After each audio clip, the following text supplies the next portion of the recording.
What acceleration must the cart in the figure have so that the block A will not fall? Mu is coefficient of friction between cart and the block. बच्चों कह रहा है कि इस cart का क्या है, let's say कि एक्सेलरेशन ए है, कार्ट का एक्सेलरेशन ए है, और अगर ये ब्लॉक फॉल नहीं करेगा, ब्लॉक ए अगर फॉल नहीं करेगा बच्चों, तो ए में अगर मैं ए ब्लॉक के बारे में बात करूं तो इस ब्लॉक ए का जो एक्सेलरेशन है वो भी क्या होगा, ए ही होगा। ठीक, क्या इस पर एक फोर्स एम जी लगेगा, let's say mass of block is M, तो एम जी फोर्स लगेगा, तो इसकी टेंडेंसी जो होगी मूवमेंट की वो डाउनवर्ड डायरेक्शन में होने लगेगा।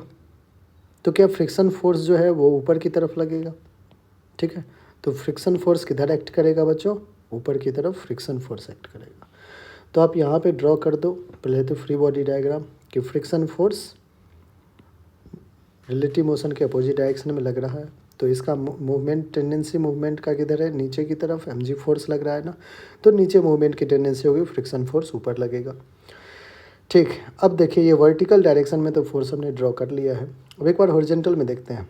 इस वाले, ध्यान समझिएगा, इस वाले कार्ट से कांटेक्ट बना रहा है, तो क्या ये कार्ट जो है इस पर एक नॉर्मल रिएक्शन फोर्स लगाएगा, तो इस पर इस डायरेक्शन में एक नॉर्मल रिएक्शन फोर्स होगा बच्चों।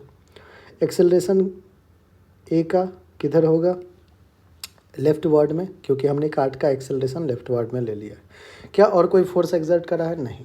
अब कह रहा है कि so that the block A will not fall, block अगर ए नहीं फॉल कर रहा है इसका मतलब कार्ट और ब्लॉक दोनों एक कांस्टेंट एक्सेलरेशन से जा रहा है।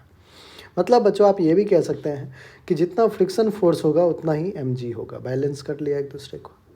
ठीक है, अब फ्रिक्शन फोर्स होगा क्या, mu into N is equals to M G. Normal mu तो म्यू है, एन क्या है, नॉर्मल रिएक्शन। अब बच्चों अगर हॉरिजॉन्टल डायरेक्शन में आप देखें तो आप यहाँ से कह सकते हो कि sir normal force N is equals to mass M into acceleration A, dynamics equation होगा। ठीक है, इसका एक्सेलरेशन हॉरिजॉन्टल डायरेक्शन में है तो एन इज इक्वल्स टू क्या होगा, एम ए। तो हमें क्या करना है, म्यू एन की जगह एम ए लिख लेना है, which is equals to M g. Mass ने मास को कैंसिल आउट किया, एक्सेलरेशन आ रहा है बच्चों जी अपॉन म्यू। तो कार्ट का जो एक्सेलरेशन है वो कितना आ गया, जी अपॉन म्यू, जो कि हमारा ऑप्शन नंबर बी है, और बी ही हमारा क्या है बच्चों, बिल्कुल करेक्ट है।